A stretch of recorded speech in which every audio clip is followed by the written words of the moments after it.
Ex-Muslim sangi Muslim, Chris sangi Muslim, sangi chiltinu ജീവിക്കും ex-Muslim, sangi kay വൈതാളമതിക്കും, sangi kay തുണിപൊക്കി കാണിക്കും, sangi kay തലയെ ഭോഗിക്കും, sangi kay ആസനം നക്കും. ex-Muslim, ex-Muslim, സിന്ദാബാദ് മുസംഗി സിന്ദാബാദ് ക്രിസംഗി സിന്ദാബാദ്.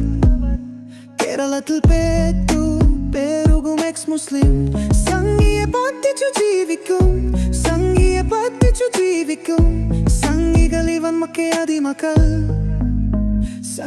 അതെ, ഇന്ന് നമ്മൾ പറയാൻ പോകുന്ന കാര്യം, അതായത് മുസ്ലിങ്ങൾ എത്ര വിശാല മനസ്കരാണ്. അതല്ലെങ്കിൽ അവന്മാരെ മേലിൽ മൂത്രമൊഴിച്ചാൽ പോലും അവന്മാർക്കൊരു പ്രശ്നമില്ല. എന്ത് വന്നു കഴിഞ്ഞാലും സഹിക്കും, സമാധാനത്തോടെ കേട്ട് നിൽക്കും, എന്നിട്ട് നമ്മൾ വാരിക്കോരി കൊടുക്കും. ഇതാണ് നമ്മുടെ മുസ്ലിങ്ങൾ.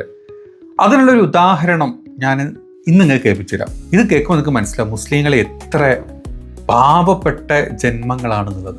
കേട്ടു നോക്ക്. മക്കളുമായിട്ടും കൂടി ആലോചിച്ചപ്പോൾ മക്കൾക്കാർക്കും യാതൊരു എതിർപ്പുമില്ല. കാരണം അവർക്ക് വളരെ ഫോർവേഡായിട്ട് ചിന്തിക്കുന്ന ആളുകളാണ്. ഇന്നും അവരുടെ കുടുംബങ്ങളിലുള്ള എല്ലാ കാര്യങ്ങൾക്കും എന്നെ ക്ഷണിക്കാറുണ്ട്, ഞാൻ പോകാറുണ്ട്. ഒരു മകള് മെഡിക്കൽ കോളേജിലെ നേഴ്സാണ്. ആ മകളുടെ മകന്റെ വിവാഹത്തിലടക്കം അവരെല്ലാവരും എന്നെ ക്ഷണിച്ചു, ഞാൻ പോകുകയും ചെയ്തിരുന്നു.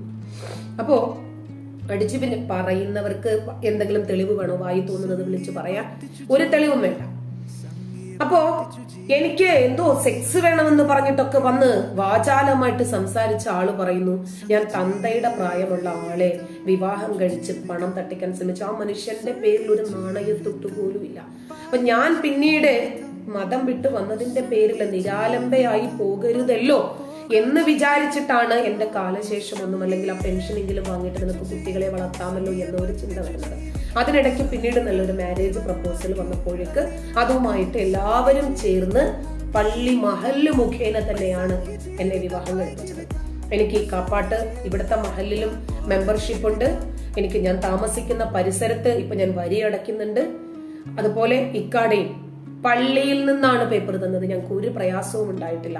ആ പള്ളി കമ്മിറ്റിയുമായിട്ട് ഇന്നും ഞങ്ങൾ സഹകരിച്ചാണ് പോകുന്നത്. ആ ഏരിയയിൽ ആര് മരിച്ചാലും നിവൃത്തിയില്ലാത്തവരാണെങ്കിൽ അവരുടെ മയ്യത്ത് സംസ്കാരം അടക്കം ചെയ്യാനുള്ള പൈസ ആ പള്ളി കമ്മിറ്റിയിലെ മുത്തവല്ലി എന്നെ വിളിച്ചിട്ട് ഞാൻ ഗൂഗിൾ പേ ഇട്ട് കൊടുക്കാറുണ്ട്. അതിന്റെ ഒക്കെ തെളിവുകൾ എന്റെ കയ്യിലുണ്ട്. ഇതൊന്നും പിന്നെ പരസ്യമാക്കേണ്ടാത്ത കാര്യമായതുകൊണ്ടാണ് പരസ്യമാക്കുന്നത്. അപ്പൊ ഇങ്ങനത്തെ ഒരു സ്ത്രീ, ഇവര് ഈ പൈസ, നിങ്ങളൊന്ന് ആലോചിച്ച് നോക്കിയേ, ഈ കാപ്പാട്ട് ഈ പള്ളി ഏതാന്ന് ഒന്ന് പറഞ്ഞു തരൂ. അല്ല, ഞാൻ സത്യമായിട്ട് ചോദിക്കാം കേട്ടോ. നമ്മുടെ കോഴിക്കോട് കൊയിലാണ്ടി കാപ്പാട് ഇങ്ങനത്തെ ഒരു പള്ളി ഉണ്ടെങ്കിൽ ഞാൻ പറയുന്നത് ഈ മുസ്ലിം വിരോധികളും മുസ്ലിങ്ങളെ പറ്റി കുറ്റം പറയുന്നവരും ഈ മുസ്ലിമുകളും മുസംഗികളും ക്രിസംഗികളും, അതായത് മുസ്ലിമിനോട് അല്ലെങ്കിൽ മുസ്ലിം ആണെന്നുള്ള പേരും വെച്ച് ജീവിക്കുന്ന എല്ലാ ആളുകളും ഈ കാപ്പാട് പള്ളിയിൽ പോയി ജീവിക്കണം. അല്ലെങ്കിൽ കാപ്പാട് പള്ളി മഹല്ല് വരുന്ന സ്ഥലങ്ങളിൽ പോലും ജീവിക്കാൻ മതി.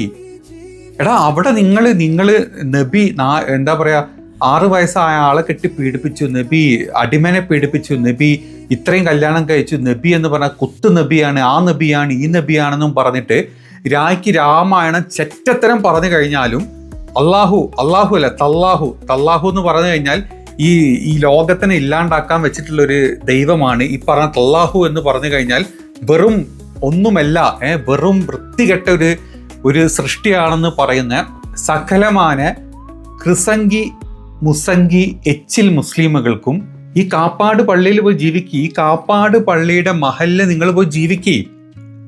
നമ്മുടെ കാമി പറഞ്ഞ കണക്കാണെങ്കിൽ അവർക്ക് അവരുടെ വരിസംഖ്യ അടയ്ക്കുന്നുണ്ട്, അവരുടെ ഖബർസ്ഥാന് വേണ്ടി പൈസ കൊടുക്കുന്നുണ്ട്, അവരുടെ കല്യാണം അവിടെ രജിസ്റ്റർ ചെയ്തിട്ടുണ്ട്.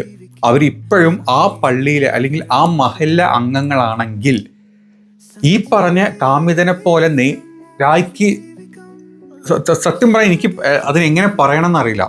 രാവിലെ 5 മണി മുതൽ വൈകിട്ട് 12 മണി വരെ ഇസ്ലാമിനെ കുറ്റം പറയുന്ന, ഈ പറയുന്ന മുഹമ്മദ് നബീനെ കുറ്റം പറയുന്ന, അല്ലെങ്കിൽ ഈ പറഞ്ഞ പടച്ച തമ്പുരാനെ കുറ്റം പറയുന്ന, തിരിച്ചും മറച്ചും ഈ പറഞ്ഞ മതത്തിനെ കുറ്റം പറഞ്ഞ് ഇല്ലാണ്ടാക്കി ഹ്യൂമിലിയേറ്റ് ചെയ്ത് എന്തൊക്കെ ചെയ്യാൻ പറ്റും അതൊക്കെ ചെയ്തുകൊണ്ടിരിക്കുന്ന ജാമിദക്ക് ആ എന്താ പറയുക, കാപ്പാട് ഏത് പള്ളിയാണെങ്കിലും ആ പള്ളിയിൽ മഹൽ കമ്മിറ്റിയിൽ അംഗത്തുണ്ട്, അല്ലെങ്കിൽ അവിടുത്തെ ഖബർസ്ഥാന് പൈസ കൊടുക്കുന്നുണ്ട്, അവിടുത്തെ സകല കാര്യങ്ങളും ചെയ്യുന്നുണ്ട്, അവിടുത്തെ മഹൽ മെമ്പറാണെങ്കിൽ ഞാൻ പറയുന്നത് സകലമാന യുക്തിവാദികളും സകലമാന മുസ്ലിം വിരോധികളും സകലമാന എച്ചിൽ മുസ്ലിമുകളും ഈ പറഞ്ഞ മഹല്ല് കമ്മിറ്റി ജീവിക്കുകയും ചത്ത് കഴിഞ്ഞാൽ നിങ്ങൾക്ക് ഖബർസ്ഥാനിൽ കിടക്കാൻ സ്ഥലം ഉണ്ടാവും. നമുക്കറിയാലോ മുമ്പ് നടന്നൊരു കാര്യം, നമ്മുടെ മറ്റൊരു എന്താ പറയുക യുക്തിവാദിക്ക് ഉണ്ടായൊരു ബുദ്ധിമുട്ട് നമ്മളെല്ലാവരും കണ്ടിട്ടുണ്ട്. അപ്പം ഞാൻ പറയുന്നത് ഇത്തരത്തിലുള്ള സകലമാന ആളുകളും കാപ്പാട് പള്ളിയിലോട്ട് കാപ്പാട് പള്ളി അല്ലെങ്കിൽ കാപ്പാട് മഹല്ല് കമ്മിറ്റിയിലോട്ട് അവിടെ പോയി നിങ്ങൾ ജീവിക്കുക. നിങ്ങൾക്ക് പൂർണ്ണ സുരക്ഷ അല്ലെങ്കിൽ പൂർണ്ണ സംരക്ഷണം ഈ പറഞ്ഞ മഹൽ കമ്മിറ്റി നൽകുന്നുണ്ട്. നിങ്ങൾ എന്ത് ചെറ്റത്തരം നിങ്ങൾ വേണമെങ്കിൽ പറയാം, നിങ്ങൾ പരമ ചെറ്റത്തരം നിങ്ങൾ നബിനെ കുറിച്ചും പടച്ചവനെ പറ്റിയും പറഞ്ഞാലും കുഴപ്പമില്ല, അവര് അങ്ങനത്തെ നൽകുന്നുണ്ടെന്നാണ് നമ്മുടെ ജാമ്യത പറഞ്ഞത്. പിന്നെ നിങ്ങൾ അങ്ങനെ വെയിറ്റ് ചെയ്തിരിക്കുന്നത്? മതം വിട്ടെ, മതത്തിനെ പറ്റി കുറ്റം പറഞ്ഞ സകലമാന ആളുകൾ അവിടെ പോയി ജീവിക്കണം. ജീവിച്ച് ചാവുമ്പോൾ നിങ്ങൾക്ക് അവിടുത്തെ പള്ളിയിൽ തന്നെ നിങ്ങളെ ഖബറടക്കും. പള്ളിയിൽ ജുമാ വരും, പള്ളിയിൽ പ്രാർത്ഥനകൾ, പള്ളിയിൽ നോയമ്പ് വരും, പള്ളിയിൽ സകലമാന വരുമ്പോൾ എന്തൊക്കെ അവിടുത്തെ കാര്യങ്ങൾ വരുമ്പോഴും അവിടുത്തെ പള്ളിയുടെ പ്രാർത്ഥന നിങ്ങൾക്ക് കൂടെ കിട്ടും. അതുവരെ നിങ്ങൾ എന്ത് ചെറ്റത്തരം ഈ പറഞ്ഞ മതത്തിനെ പറ്റി പറഞ്ഞു കഴിഞ്ഞാലും നിങ്ങൾക്ക് അവിടെ ഒരു ദിവ്യ സ്ഥാനമുണ്ട്. ജാമ്യത പറഞ്ഞാൽ നിങ്ങൾ ശ്രദ്ധിച്ചോ? അവിടെ ഒരു ഖബർ വരുന്ന സമയത്ത് അല്ലെങ്കിൽ ഒരു ഖബർ കുഴിക്കാൻ വരുന്ന സമയത്ത് ഒരു ഖബർസ്ഥാൻ്റെ ഒരു ആവശ്യങ്ങൾക്ക് ഇപ്പോഴും അവിടുത്തെ ഖത്തീബ് അല്ലെങ്കിൽ അവിടുത്തെ ഇമാം ആരാണോ ഇപ്പോഴും ജാമ്യതനെ വിളിച്ച് പൈസ വാങ്ങിച്ചിട്ടാണല്ലോ അവിടെ ഖബർ കുഴിക്കുന്നത്. ഇതിനേക്കാൾ വലിയൊരു ഓഫർ നിങ്ങൾക്ക് എന്ത് കിട്ടാനാണ്? ഓടിച്ചെല്ല്, കാപ്പാട് പള്ളിയിലോട്ട് ഓടിച്ചെല്ലടാ നിങ്ങളെല്ലാവരും കൂടെ. എന്താണ് ഞാൻ ആദ്യമായിട്ട് കേൾക്കുന്നത്? കാപ്പാട് പള്ളി ഇത്രയും വലിയൊരു വിശാല മനസ്കത, സ്വന്തം മതത്തിനെ പറഞ്ഞാലും സ്വന്തം മതത്തിനെ താഴ്ത്തി വെറും തീട്ടത്തിന്റെ വില പോലും നൽകാതെ സ്വന്തം മതത്തിനെ പറഞ്ഞാലും സ്വന്തം പടച്ചോനെ വെറും ഞാൻ എന്താ പറയാ പടച്ചോനെ അല്ലെങ്കിൽ നബിനെ പറ്റി കുറ്റം പറയുന്നതല്ല, ഞാൻ ഈ വീഡിയോ ചെയ്യാൻ വേണ്ടിയിട്ട് കുറച്ച് കാര്യങ്ങൾ നിങ്ങളോട് പറഞ്ഞിരുന്നത് മാത്രമാണ്. അപ്പം സ്വന്തം മതത്തിനെ കുറ്റം പറഞ്ഞാലും സ്വന്തം നബിനെ കുറ്റം പറഞ്ഞാൽ സ്വന്തം പടച്ചോനെ പറ്റി പറഞ്ഞു കഴിഞ്ഞാലും തീട്ടത്തിന്റെ വില പോലും തരാണ്ട് സംസാരിച്ച് കഴിഞ്ഞാലും അവിടുത്തെ മഹൽ, അവിടുത്തെ ഏത് മഹലാണെങ്കിലും വേണ്ടില്ല, അങ്ങനെ ഒരു സംഭവം കൊടുത്തിട്ടുണ്ടെങ്കിൽ എൻ്റെ കാപ്പാടേക്ക് ഓടിപ്പോണം നിങ്ങളെല്ലാവരും. സകലമാനെ എച്ചിൽ മുസ്ലിമുകളും യുക്തിവാദികളും ഈ പറഞ്ഞ മുസംഗികളും എല്ലാവരും അവിടെ പോയിട്ട് ജീവിക്കുക. അവിടെ നിങ്ങൾക്ക് രാജകീയ സ്വീകരണം കിട്ടിയിരിക്കും. ഇനി അതല്ല, ഇവളീ പറഞ്ഞ തള്ളാണെങ്കിൽ ഈ പറഞ്ഞ കാപ്പാട് ഇവള് താമസിക്കുന്ന ഏരിയയിലുള്ള ആൾക്കാരൊക്കെ ഈ കൂട്ടത്തിൽ ഉണ്ടാവുമല്ലോ അല്ലേ?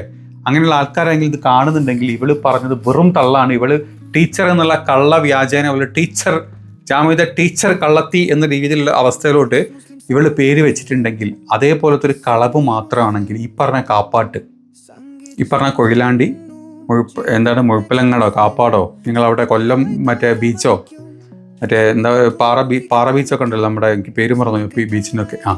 അപ്പോൾ അവിടെ എവിടെയെങ്കിലാണ് ഇവർ ജീവിക്കുന്നതെങ്കിൽ അല്ലെങ്കിൽ അവർക്ക് ഇങ്ങനത്തെ ഓപ്ഷൻസ് കൊടുത്തിട്ടുണ്ടെങ്കിൽ നിങ്ങളൊന്ന് പോയി ചോദിക്കണം അവിടുത്തെ മഹൽ കമ്മിറ്റിനോട്. ഈ പറഞ്ഞ കാമ്യത നിങ്ങളുടെ മഹലിലെ അംഗമാണോ വ്യക്തിയാണോ എങ്കിൽ അവർക്കൊരു സല്യൂട്ട് കൊടുത്ത് തിരിച്ചു വരിക. നമ്മുടെ നാട്ടിലെ സകലമാന കോപ്പ് ചെറ്റകളും അവിടെ പോയി ജീവിച്ചോളുക. അതാണ് എനിക്ക് പറയാനുള്ളത് ഇക്കാര്യത്തിൽ.